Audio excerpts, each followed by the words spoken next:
আসসালামু আলাইকুম, সবাই কেমন আছো?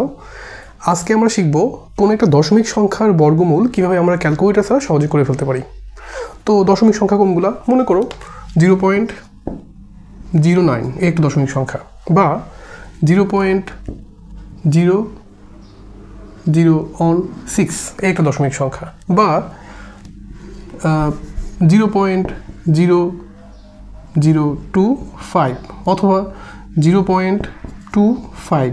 এগুলো হচ্ছে দশমিক সংখ্যা বা ডেসিমাল নাম্বার। এখন তোমাকে আমি বলছি যে এইগুলোর বর্গমূল বের করতে হবে, মানে এগুলো কি করতে হবে, এগুলো এরকম স্কোয়ার রুট করতে হবে।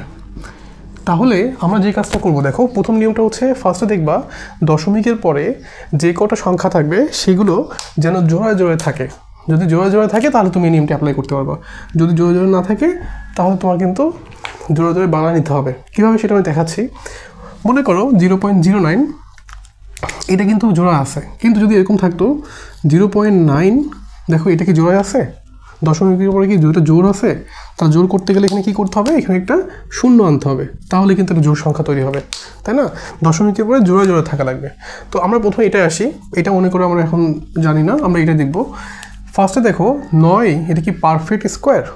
9 সংখ্যাটা কি পারফেক্ট স্কোয়ার, মানে পূর্ণবর্গ? হ্যাঁ পূর্ণবর্গ। তাহলে কোন সংখ্যাটা পূর্ণবর্গ? 3-এর। তাহলে আমি এখানে জাস্ট এটা বর্গমূল করলে পাবো হচ্ছে 3। কিন্তু এখানে কয়টা সংখ্যার পরে শূন্য আছে, দশমিক আছে? 2টা সংখ্যার পরে, তার মানে এখানে একটা সংখ্যার পরে দশমিক হবে, শেষ। এই যে হয়ে গেল। তোমরা আবার দেখো, মনে করো এখানে দশমিকের পরে কয়টা আছে? 2টা শূন্য, একটা 1 6, জোড়া জোড়া আছে? আছে। তাহলে সেক্ষেত্রে তুমি 16 কি পারফেক্ট স্কোয়ার, মানে পূর্ণবর্গ? হ্যাঁ পূর্ণবর্গ। যদি পূর্ণবর্গ হয় তাহলে তুমি এখানে 4 লিখলাম, কিন্তু এখানে দশমিকের পরে কয়টা ঘর, মানে কয়টা জোড়া আছে? 2টা জোড়া। তার মানে এখানে একটা 0 দিয়ে তোমাকে দশমিক দিয়ে তারপর তোমাকে 2টা জোড়া 204 লিখতে হবে, কারণ এখানে কয়টা জোড়া আছে আমাদের? 2টা জোড়া। তাহলে এখানে দশমিক 2টা ঘরের পরে হবে, 2টা ঘরে আগে হবে, মানে 0.04 হবে। আচ্ছা, যদি এই অঙ্কটাই এরকম থাকতো, মনে করো 0.00006, তাহলে এখানে তুমি দেখো দশমিকের পরে কয়টা জোড়া? 1টা 2টা 3টা জোড়া আছে। আচ্ছা, 16 সংখ্যাটা কি পূর্ণবর্গ? হ্যাঁ পূর্ণবর্গ। তাহলে সেক্ষেত্রে 4 লিখলাম, মানে 4কে স্কোয়ার করলে 16 হয়।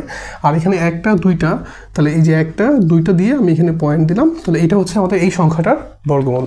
তাহলে তোমরা নিশ্চয়ই বুঝতে পারছো যে এখানে আসলে তোমাদের কী করতে হবে, দশমিকের পরে 0 0 দিয়ে এরকমভাবে জোড়া বানিয়ে নিতে হবে, জোড়া তৈরি করতে হবে। এই সংখ্যাটা খেয়াল করো 0.025, এখানে কয়টা জোড়া আছে আমাদের?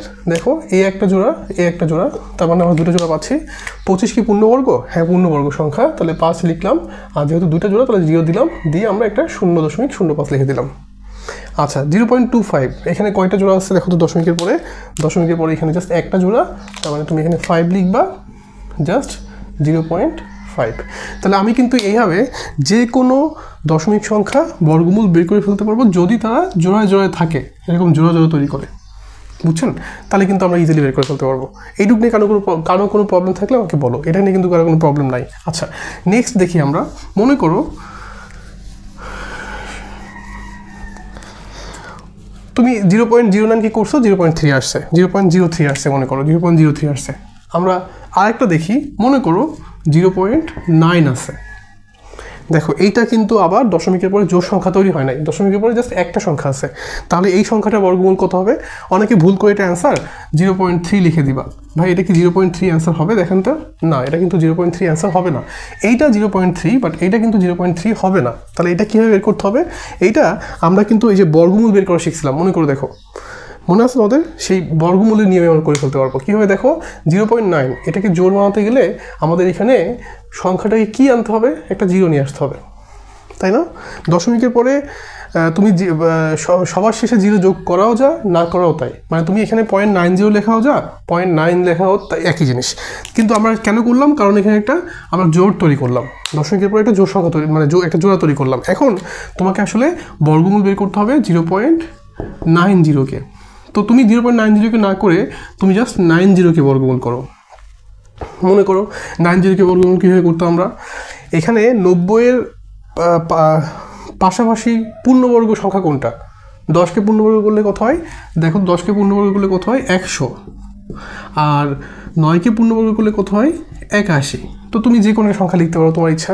ধরো আমি 10 লিখলাম, তাহলে 10কে পূর্ণবর্গ লিখলাম মানে রুট ওভার অফ, আমি এখানে লিখলাম হচ্ছে 100 বিয়োগ এখানে কত বেশি আছে 10 বেশি, তাহলে বিয়োগ 10 দিলাম, তার মানে এটা আসে হচ্ছে রুট ওভার অফ 100 বিয়োগ 10 ভাগ, এটা করলে কত আসছে দেখো তো, এটা করলে আসছে হচ্ছে 10, তাহলে 10 ইন্টু 2, মানে জাস্ট তুমি এইটাকে জাস্ট লিখবা হচ্ছে এই 100কে রুট করলে কত আসে দেখো তোমাদের, 100কে রুট করলে আসে হচ্ছে 10, এই সংখ্যা যেটা আসবে তাকে 2 দিয়ে গুণ করে দিবা, আর এই সংখ্যাটা তাহলে ভাগ দিবা, তাহলে কত থেকে দেখো তোমাদের এখানে 1/2, তার মানে হচ্ছে 9.5। তাহলে আমাদের 90কে এটা করলে 9.5 আসছে, কিন্তু আমাদের কি 90 বের করতে হবে না, আমাদের বের করতে হবে 0.90। তাহলে আমি এখানে আগে 95 লিখে নিই। এখন আমাকে বলো এখানে কয়টা সংখ্যার পরে দশমিক আছে দেখো তো 0, তাহলে কয়টা সংখ্যার জোড়া এখানে 2টা সংখ্যা, তাহলে 9.5 থেকে তুমি জাস্ট একটা ডিজিট আগে নিয়ে আসবা 0.095 শেষ। এটা হচ্ছে আমাদের 0.90 এই সংখ্যাটার স্কোয়ার রুট। আচ্ছা আমরা আরেকটা দেখি, তাহলে আমাদের কাছে বুঝতে সুবিধা হবে। মনে করো সংখ্যাটা দেওয়া আছে হচ্ছে 0.30, তো 0.3 দিয়ে আছে। এখন তুমি দেখো ফার্স্টে যে এটা পূর্ণবর্গ তো কোনো সংখ্যা হয় না, তাই না? তাহলে এটাকে জোর বানাতে গেলে আমাদের কী করতে হবে, আমাদের এর পরের লাইনে জাস্ট একটা 0 অ্যাড করতে হবে, তাহলে কত হলো 0.30 হলো। আমরা যেটা করব যে 0.30কে না, আমরা জাস্ট 30কে স্কোয়ার রুট করবো। 30কে যখন স্কোয়ার রুট করবো তাহলে দেখো 30-এর নিচের সংখ্যা 5কে স্কোয়ার করলে কত হয় 25, 6কে স্কোয়ার করলে কত হয় 36। তাহলে তুমি যে কোনো সংখ্যা লিখতে পারো, তুমি এখানে 25 লিখতে পারো প্লাস হচ্ছে 5, তাহলে এটাকে লেখা যায় রুট 25কে করলে 5 প্লাস এখানে 5 থাকলো, আর তলায় এই যে সংখ্যাটা আসে তাকে 2 দিয়ে গুণ করে দাও, 5 × 10, তাহলে কত আসে 5 প্লাস 1/2, তার মানে 5.5। এটা কিন্তু রুট 30কে করলে কিন্তু তোমাকে বের করতে হবে কি 0.30, তাহলে তোমার এখানে কয় ঘর দেখো তো, এটা কয় ঘর, এটা হচ্ছে 1 ঘর মানে 1 জোড়া, তাহলে এই দশমিকটা 1 ঘর আগায় দিবা, তাহলে এটা অ্যান্সার হবে হচ্ছে 0.55। দেখো কত সহজে কিন্তু আমরা এই সংখ্যাগুলো বর্গমূল বের করে ফেলতে পারছি। আচ্ছা যদি এরকম থাকতো, আমরা আরেকটা এক্সাম্পল দেখি। ধরো এরকম সংখ্যা আছে 0.0024, তাই না? আচ্ছা তুমি এখন দেখো এখানে কয়টা জোড়া আছে, 1টা 2টা 3টা জোড়া আছে। তাহলে তুমি আসলে 24 এটাকে বর্গ করো, এটাকে বর্গ করলে আমাদের কি আসে দেখো, 5 স্কোয়ার করলে 25, 4 স্কোয়ার করলে 16, তাহলে আমরা 5 লিখি, এই যে 25 মাইনাস 1, তাহলে 5 মাইনাস 1 ভাগ এই সংখ্যাটাকে ডাবল করো 5 × 2, তাহলে 5 মাইনাস 0.1, তাহলে 4.9। আমরা কিন্তু 24 করে 4.9 পাইছি। আচ্ছা আমরা এখানে 4.9 লিখবো, কিন্তু এখানে দেখো 1টা জোড়া 2টা জোড়া 3টা জোড়া, তার মানে আমার দশমিকটা কয় ঘর সামনে আসবে, 1টা 2টা 3টা, মানে যেটা হচ্ছে আমাদের এই দেখো আমরা 4.9 তো লিখলাম, কিন্তু এখানে যেহেতু 1 2 3 জোড়া সামনে আসবে, তাহলে দশমিকটা 3 ঘর সামনে আসলে 0 0 দিয়ে এই দশমিকটা এখানে তুলে দিয়ে এই যেটা 0.0049। আমরা কিন্তু এই সংখ্যাটাকে বর্গমূল করলে জাস্ট এটা পেয়ে যাবো। খুব সহজ নিয়ম, দেখো নিয়মটা কিন্তু খুবই সহজ, জাস্ট তোমরা একটু বুঝতে পারলেই হয়ে যাবে। এখানে আমাদের মোট 3টা জোড়া সংখ্যা আছে, আমরা জাস্ট 24কে স্কোয়ার রুট করছি করে 4.9 পাইছি, কিন্তু আমাদের বের করতে হবে হচ্ছে এইটা। তাহলে আমাদের এখানে 1 2 3 দশমিক সংখ্যাটা 3 ঘর সামনে চলে আসবে, তাহলে 1 2 3 ঘর সামনে চলে আসছে, এটা হচ্ছে আমাদের এই সংখ্যাটার বর্গমূল। আমরা আরেকটা এক্সাম্পল দেখি, তাহলে আমাদের বুঝতে সুবিধা হবে।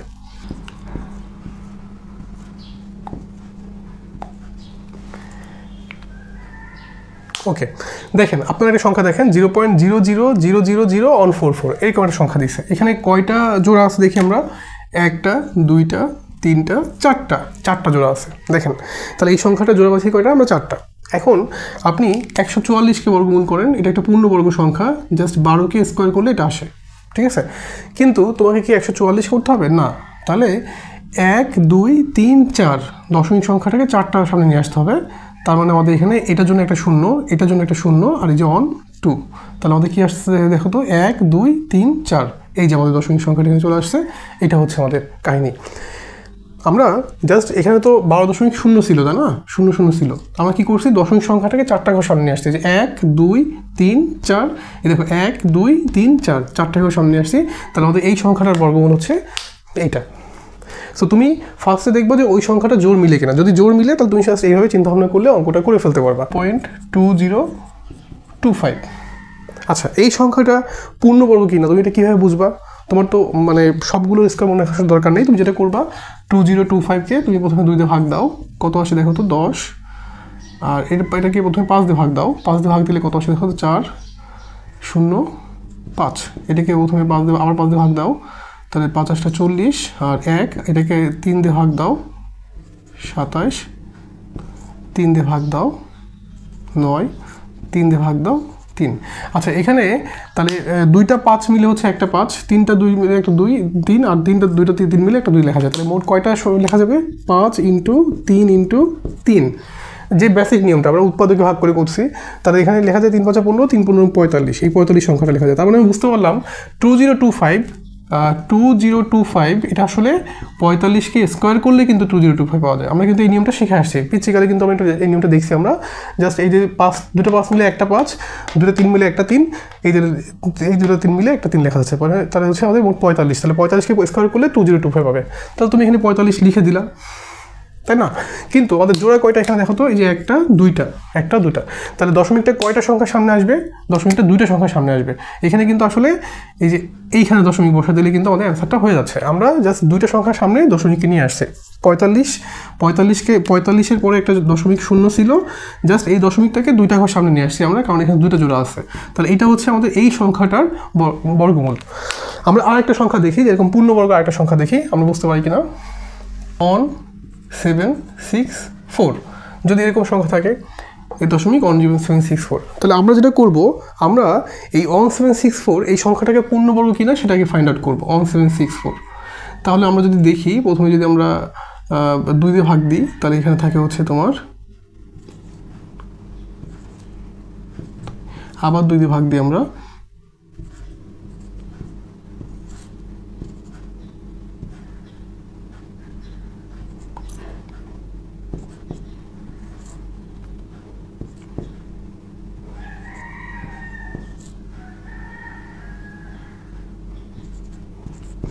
দেখো আমরা এটাকে ভাগ করে এরকম একটা সংখ্যা পাচ্ছি। এখন এটা আসলে 2টা 2 মিলে হচ্ছে একটা 2 লিখবো আমরা, 2টা 3 মিলে আমরা একটা 3 লিখবো, আর 2টা 7 মিলে হচ্ছে আমরা একটা 7 লিখবো। তার মানে এই সংখ্যাটাকে করলে 3 × 2 = 6, 6 × 7 = 42।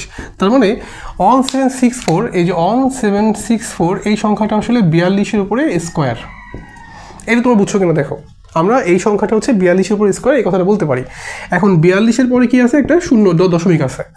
আচ্ছা, তোমার এখানে দশমিক কয়টা সংখ্যার পরে দেখো তো? জাস্ট এক জোড়ার পরে। তাহলে তুমি এখানে লিখবা 4.2, কারণ তুমি এই দশমিকটাকে জাস্ট এক ঘর আগায় নিবা। তাহলে এটা হচ্ছে আমাদের এই সংখ্যাটার বর্গমূল। যদি এখানে এরকম থাকতো 0.1764, তাহলে তুমি কি করতা? এই দশমিকটাকে দেখো এখানে 2টা জোড়া আছে, এই যে একটা দশমিকটাকে 2টা ঘর সামনে নিয়ে আসতো, তাহলে এটা অ্যান্সার হতো 0.42। যদি এখানে এরকম থাকতো যে 0.00164, তাহলে তুমি এখানে কি করতা? এখানে তোমার জোড়া আছে কয়টা দেখো তো? জোড়া আছে হচ্ছে 1টা 2টা 3টা, জাস্ট তুমি এখানে লিখতা 0.042, জাস্ট দশমিকটাকে তুমি এখানে কি করতা? দশমিকটাকে তুমি জাস্ট এখানে 3 ঘর সামনে নিয়ে আসতা। তাহলে আমাদের যে কোনো পূর্ণবর্গ সংখ্যা যদি হয়, আমরা কিন্তু ইজিলি এভাবে চিন্তা ভাবনা করে সেই সংখ্যাটা বর্গমূল বের করে ফেলতে পারি। আমরা আরেকটা এক্সাম্পল দেখি, তাহলে আমাদের বুঝতে আরও সুবিধা হবে। দেখো একটা সংখ্যা তোমাকে দিছি 3136, তাহলে এই সংখ্যাটা হচ্ছে তুমি ই করে ফেলবা, করে দেখবো যে এটা হচ্ছে 56-এর উপরে হচ্ছে পূর্ণবর্গ। তার মানে 3136 এই সংখ্যাটা হচ্ছে 56-এর উপরে পূর্ণবর্গ। সো আমাদের এটা আসলে 56.00 এরকম কিছু একটা আসবে। তাহলে আমরা দেখতেছি এখানে আমাদের 56 লিখবো, কিন্তু এখানে যেহেতু দশমিকের পরে একটা জোড়া আছে, তাহলে 5.6 হবে আমাদের অ্যান্সার। যদি এখানে এরকম থাকতো 0.3136, তাহলে এখানে অ্যান্সার আসতো হচ্ছে 5.6, কিন্তু এখানে 2টা জোড়া আছে, তার মানে 0.56 আসতো। তার মানে আমি আশা করছি তোমরা যে কোনো সংখ্যার পূর্ণবর্গ সংখ্যার বর্গমূল জাস্ট এভাবে চিন্তা ভাবনা করে বের করে ফেলতে পারবা। 0. তোমাকে দিলাম 9216, এরকম একটা সংখ্যা দিলাম। তো এখন এই সংখ্যাটার কত সংখ্যার বর্গ, এটা কিন্তু আমরা ওই যে বর্গমূল যখন বের করছিলাম, মানে বর্গ যখন বের করছিলাম, তখন তো শিখছিলাম যে আমরা এখানে 2টা ডিজিটে ভাগ করে নিছি। তো এখানে আমরা 6 হচ্ছে লিখছি, 6 হচ্ছে কার পূর্ণবর্গ? 6কে তোমার হচ্ছে দেখো 6কে স্কোয়ার করলে 36 হয়, আর তাহলে হচ্ছে এখানে 6 লেখা যায়, তাই না? অথবা এটার অপরটা কি 4 লেখা যায়। এখন আমি এটাকে কেটে দিব, এটাকে হচ্ছে কেটে দিব, তাহলে এখানে কি থাকে 92 হচ্ছে এর ইমিডিয়েট পর নিচের সংখ্যা কোনটা দেখো তো 81 হচ্ছে 9 স্কোয়ার, 9কে স্কোয়ার করলে 81 পাওয়া যায়। তাহলে 9 আমরা লিখবো, কিন্তু 9-এর সাথে আবার 10 গুণ দাও 90 সংখ্যাটা কি তোমার 92 থেকে ছোট? হ্যাঁ, 90 সংখ্যাটা হচ্ছে 92 থেকে ছোট। তাহলে তুমি কি করবা, এই সংখ্যাটা এইখান থেকে একটা ছোট আছে একটা বড় আছে, তাহলে তুমি এখান থেকে শুধুমাত্র বড়টা কাউন্ট করবা। তার মানে 96 হচ্ছে এই সংখ্যা, 96-এর পূর্ণবর্গ হচ্ছে 926। তাহলে তুমি কিন্তু এইভাবে পূর্ণবর্গ সংখ্যা বের করে ফেলতে পারবে। আমরা কিন্তু এটা এই পূর্ণ সংখ্যা, পূর্ণ পারফেক্ট সংখ্যা দশমিক কীভাবে বের করতে হয় আমরা কিন্তু এটা শিখে আসছি। সো এখানে আমি লিখবো হচ্ছে 96, কিন্তু এখানে কয় জোড়া আছে 1 2, তাহলে এখানে 0.96 হচ্ছে আমাদের অ্যান্সার। আমরা এইভাবে যে কোনো দশমিক সংখ্যা পূর্ণবর্গ সংখ্যার বর্গমূল এইভাবে বের করে ফেলতে পারি, ঠিক আছে? এখন যদি তোমাকে একটা সংখ্যা দিলাম 0.00144, দেখো এখানে কি জোড়া মিলতেছে? এখানে হচ্ছে এইটা, এখানে কিন্তু জোড়া মিলতেছে না, তাই না? এই সংখ্যাটা তোমাকে বর্গমূল বের করতে বললাম, তাহলে তো এখানে জোড়া মিলতেছে না, মিলতেছে? তাহলে তুমি এখানে একটা শূন্য দাও, দিয়ে জোড়া বানায় নাও। ওকে, আচ্ছা, এখন তুমি যেটা করবা 1440 এই সংখ্যাটা স্কোয়ার রুট বের করবা। তাহলে তুমি যেটা করবা যে 0কে করলে 0, তাহলে এবার এটা কেটে দাও, এখানে 14, তাহলে তোমার হচ্ছে কত আসে দেখো তো, 9কে 9 স্কোয়ার মানে 3 স্কোয়ার মানে হচ্ছে 9, আর 4 স্কোয়ার মানে হচ্ছে 16। তাহলে তুমি নিচেরটা নিবা, তাহলে 3 ইন্টু পরের সংখ্যা 4, 3 4 12 সংখ্যাটা 14 থেকে বড়, তাহলে সেক্ষেত্রে তোমার এখানে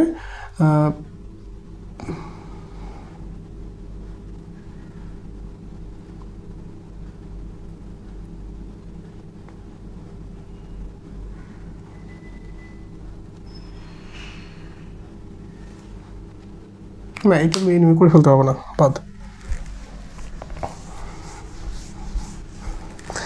তাহলে আমরা কিন্তু এইভাবে যে কোনো পূর্ণবর্গ যে কোনো দশমিক সংখ্যার বর্গমূল এইভাবে চিন্তা ভাবনা করে বের করে ফেলতে পারি। তোমাদেরকে আরেকটা জিনিস আমি দেখাবো, সেটা হচ্ছে তোমরা একটু এই জিনিসটা ম্যাক্সিমামটা আমি ভুল করো। 0.00025 এই কথাটা মানে কি? এই কথাটা মানে হচ্ছে দেখো 1 2 3 4 5 দশমিকটা কয়টা সংখ্যার আগে আছে? 5টা সংখ্যা, তাহলে 25 into 10 to the power minus 5 এরকম লেখা যায়। 1 2 3 4 5 দশমিক 5টা সংখ্যা আগে আসে, তাহলে 25। আবার যদি বলো না আমি 2.5 লিখবো, তাহলে 10 টু দি মাইনাস 4, মানে এখানে একটা কমে যাবে যদি তুমি দশমিকটা সামনে আর আগাও, ঠিক আছে? ঠিক একইভাবে দেখো 25000, এখানে 25-এর পরে কয়টা শূন্য আছে বলো? 4টা, তাই 2 আর 4। তাহলে যদি লেখো যে 2.5, তাহলে 10 টু দি পাওয়ার কিন্তু এখানে কী হবে বলো তো? 10 টু দি পাওয়ার 5 হয়ে যাবে, কারণ তুমি এখানে দশমিকটা একটা সংখ্যার আগে নিয়ে আসছো। যত সংখ্যা আগাবা, তুমি যদি লিখো 0.025, তাহলে কিন্তু এখানে 10 টু দি পাওয়ার 6 হয়ে যাবে। তাহলে তোমাদেরকে এই জিনিসগুলো বুঝতে হবে যে আসলে দশমিক সংখ্যাটা যদি এখানে 1 2 3 4 5 তুমি বাম পাশ থেকে কাউন্ট করা শুরু করবা, যে 5টা ঘর পরে নিয়ে গেছো, তাহলে সেক্ষেত্রে যে 10 টু দি পাওয়ার 5, 25-এর পরে 10 টু দি পাওয়ার 5 লিখছো। যদি দশমিক সংখ্যায় 2.5 লিখো, তাহলে জাস্ট এখানে একটা ডিজিট কম হয়ে যাবে। তাহলে তোমরা এইভাবে যে কোনো দশমিক সংখ্যার বর্গমূল বের করে ফেলতে পারো।